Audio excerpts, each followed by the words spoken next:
আচ্ছা একবার ভাবুন তো, পকেটে প্রায় কিছুই নেই, সেখান থেকে মাত্র 5 বছরে 7.5 কোটি টাকার মালিক হওয়া। এটা কি আদৌ সম্ভব? অবিশ্বাস্য মনে হলেও গ্রান্ট সাবাতিয়ারের জীবনে ঠিক এটাই ঘটেছিল। চলুন ওনার সেই অবিশ্বাস্য জার্নিটা একটু কাছ থেকে দেখি, আর সেই রাস্তাটা খুঁজে বের করি যেটা ধরে যে কেউই কিন্তু ফাইন্যান্সিয়াল ফ্রিডমের দিকে এগিয়ে যেতে পারে। গ্রান্টের গল্পের শুরুটা কিন্তু একেবারেই ভালো ছিল না। উনি তখন একেবারে খাদের কিনারায় দাঁড়িয়ে, চাকরি চলে গেছে, কোনো উপায় না দেখে তাকে ফিরে যেতে হয়েছে বাবা মায়ের কাছে। ভেবে দেখুন অবস্থাটা, চারিদিকে শুধু হতাশা আর নিজেকে একদম ব্যর্থ মনে হচ্ছে। আর রোজ রাতে ডিনার টেবিলে সেই একই প্রশ্ন, নতুন চাকরির কোনো খবর পেলি? আর উনি লজ্জায় মাথা নিচু করে বলতেন, এখনও খুঁজছি। তার অবস্থা ঠিক কতটা খারাপ ছিল জানেন? একটা ব্যাঙ্ক অ্যাকাউন্টে ছিল মাত্র 70 সেন্ট, আর অন্যটাতে $158, মানে সব মিলিয়ে ওনার কাছে ছিল মাত্র $2.26। হ্যাঁ, ঠিকই শুনছেন।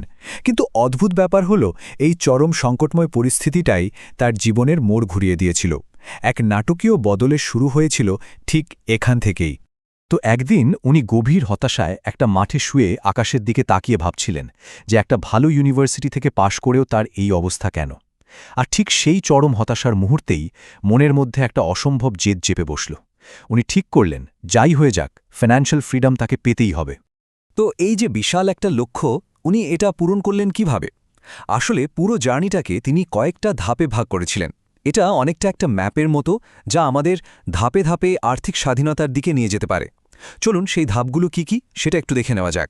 তো এই 7টা স্টেজ হল ক্ল্যারিটি বা স্বচ্ছতা, সেলফ সাফিসিয়েন্সি বা স্বনির্ভরতা, ব্রিদিং রুম বা স্বস্তির নিঃশ্বাস, স্টেবিলিটি মানে স্থিতিশীলতা, ফ্লেক্সিবিলিটি বা নমনীয়তা, ফিন্যান্সিয়াল ইন্ডিপেন্ডেন্স মানে আর্থিক স্বাধীনতা, আর সবশেষে অ্যাবান্ডান্স বা প্রাচুর্য। প্রত্যেকটা স্টেজ কিন্তু একটার ওপর আরেকটা তৈরি। প্রথম আর সবচেয়ে জরুরি ধাপটাই হলো ক্ল্যারিটি, মানে আপনাকে একদম পরিষ্কারভাবে জানতে হবে আপনার লক্ষ্যটা কি। সোজা কথায়, ঠিক কত টাকা হলে আপনি বলতে পারবেন যে ব্যাস, আর কাজ না করলেও আমার জীবন আরামসে চলে যাবে। এই নম্বরটা না জানলে পুরো ব্যাপারটা অন্ধকারের ঢিল ছোড়ার মতো হয়ে যাবে, তাই না? এরপর আসে স্টেজ 2, সেলফ সাফিসিয়েন্সি। এর মানে হলো নিজের পায়ে দাঁড়ানো। আপনার ইনকাম হয়তো তখন খুব বেশি না, কিন্তু যখন আপনি নিজের সব খরচ কারো সাহায্য ছাড়াই চালাতে পারবেন, ওইটাই কিন্তু আপনার প্রথম বড় জয়। তৃতীয় স্টেজ হলো ব্রিদিং রুম। নামটা শুনেই বোঝা যাচ্ছে, তাই না? এটা হলো সেই অবস্থা যখন আপনি প্রথমবার একটু স্বস্তির নিঃশ্বাস নিতে পারবেন। মানে আপনার কাছে অন্তত 1-2 মাসের খরচের টাকা জমানো আছে। হঠাৎ কোনো বিপদ এলেও আপনি একেবারে দিশেহারা হয়ে পড়বেন না। এটাই হলো মানসিক শান্তির প্রথম ধাপ। এরপরের ধাপ স্টেজ 4, স্টেবিলিটি। আর এটা কিন্তু একটা বিশাল মাইলস্টোন। এর মানে হলো আপনার ঘাড়ে আর কোনো হাই ইন্টারেস্ট লোন নেই, আর আপনার হাতে আছে 6 মাসের এমার্জেন্সি ফান্ড। এই সময়টা এসে প্রথমবার মনে হয়, হ্যাঁ, এবার পায়ের তলার মাটিটা সত্যি সত্যি শক্ত। স্টেজ 5 হলো ফ্লেক্সিবিলিটি। এখানে আপনার কাছে অন্তত 2 বছরের খরচ চালানোর মতো টাকা ইনভেস্ট করা আছে। এর মানে কি জানেন? এর মানে হলো আপনি জীবনের সিদ্ধান্তগুলো মজবুরিতে নেবেন না, নিজের ইচ্ছায় নেবেন। যে চাকরিটা ভালো লাগছে না সেটা ছেড়ে দেওয়ার সাহস পাবেন, নতুন কিছু শুরু করার সুযোগ পাবেন। আর এরপর আসে সেই গোল্ডেন স্টেজ, ফিন্যান্সিয়াল ইন্ডিপেন্ডেন্স। ঠিক এই জায়গাতেই গ্র্যান্ট পৌঁছে গিয়েছিলেন মাত্র 5 বছরে। এখানে আপনার ইনভেস্টমেন্ট থেকেই এত টাকা আসে যে আপনার পুরো মাসের খরচ চলে যায়। তখন কাজটা আর বাধ্যবাধকতা থাকে না, ওটা প্যাশন হয়ে যায়। আপনি কাজ করেন কারণ আপনি করতে ভালোবাসেন, করতে বাধ্য বলে নয়। আর সব শেষে স্টেজ 7, অ্যাবান্ডেন্স মানে প্রাচুর্য। এই পর্যায়ে টাকা পয়সা নিয়ে আর কোনো চিন্তাই করতে হয় না। আপনার কাছে প্রয়োজনের থেকে অনেক অনেক বেশি টাকা থাকে। তখন আপনি যা খুশি তাই করতে পারেন, জীবনটাকে নিজের মতো করে উপভোগ করতে পারেন। আচ্ছা, আমরা তো ধাপগুলো জেনে নিলাম, কিন্তু প্রশ্ন হলো, টাকাটা আসবে কোত্থেকে? কিভাবে বাঁচাবো? মানে আসল স্ট্র্যাটেজিটা কি? কারণ শুধু ধাপ জানলেই তো হবে না, ঠিকঠাক মাইন্ডসেটও তো দরকার। চলুন এবার সেই বিষয়েই কথা বলা যাক। সবথেকে বড় যে মানসিকতার পরিবর্তনটা দরকার, সেটা হলো এটা বোঝা যে সময় টাকার চেয়ে অনেক বেশি দামি। ভেবে দেখুন, টাকা তো আজ না হোক কাল আবার উপার্জন করা যাবে, কিন্তু যে সময়টা চলে গেল সেটা কি আর ফিরে আসবে? একদমই না। তাই সময়কে ঠিকঠাকভাবে কাজে লাগাতে হবে। আচ্ছা, ওই যে প্রথমে বলেছিলাম না, নিজের ফিনান্সিয়াল ফ্রিডম নম্বরটা জানতে হবে, কিন্তু সেটা বের করবেন কিভাবে?